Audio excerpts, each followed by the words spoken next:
पॉलिटिक्सच्या related नवीन video पाहण्यासाठी subscribe बटनवर click करा आणि बेल आयकॉनवर प्रेस करा.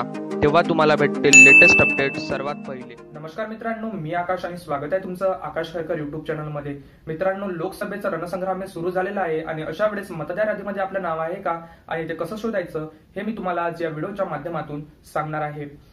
तर व्हिडिओ हा शेवटपर्यंत नक्की बघा. पण त्याआधी तुम्ही जर माझ्या चॅनलला सबस्क्राईब केलं नसेल तर सबस्क्राईब बटनवरती जाऊन क्लिक करा आणि बाजूच्या असलेल्या बेलला प्रेस करा. महाराष्ट्रामध्ये 17व्या लोकसभेच्या निवडणुकींच्या तारखा या जाहीर झालेल्या आहे. महाराष्ट्रामध्ये 4 टप्प्यांमध्ये इलेक्शन होणार असून 11, 18, 23 आणि 29 एप्रिल रोजी महाराष्ट्रामध्ये इलेक्शन होत आहे. आणि अशा वेळेस मतदार यादीमध्ये आपलं नाव आहे का आणि ते कसं शोधायचं हे मी तुम्हाला या व्हिडिओच्या माध्यमातून सांगणार आहे.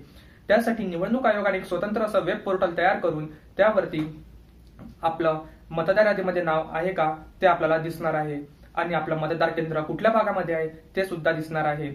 तर त्यासाठी तुम्ही डिस्क्रिप्शन मध्ये दिलेल्या लिंक वरती जाऊन क्लिक करा आणि तेथे आपली विचारलेली माहिती भरून तुम्हाला तुमचं इलेक्शन मतदार केंद्र कुठे आहे आणि मतदार यादीमध्ये नाव आहे का हे दिसणार आहे.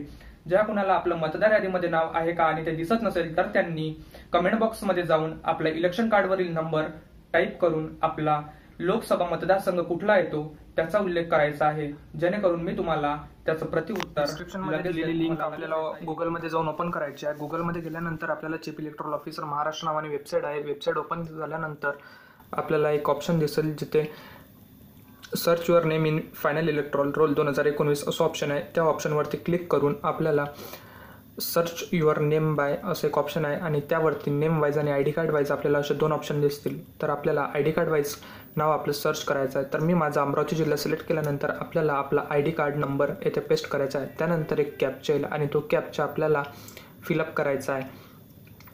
कॅप्चा पेस्ट केल्यानंतर आपल्याला सर्च ऑप्शनवरती क्लिक करून आपलं नाव जर इलेक्शन यादीमध्ये असेल तर ते डिस्प्ले होईल. तर माझं नाव इथे इलेक्शन यादीमध्ये असल्यामुळे डिस्प्ले झालेलं आहे.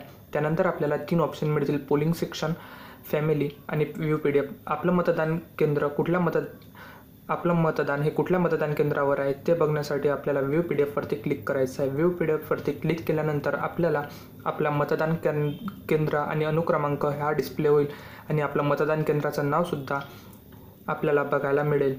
तसंच सोबत आपल्याला आपला विधानसभेचा मॅपसुद्धा या वेबसाईटवरती बघायला मिळणार आहे.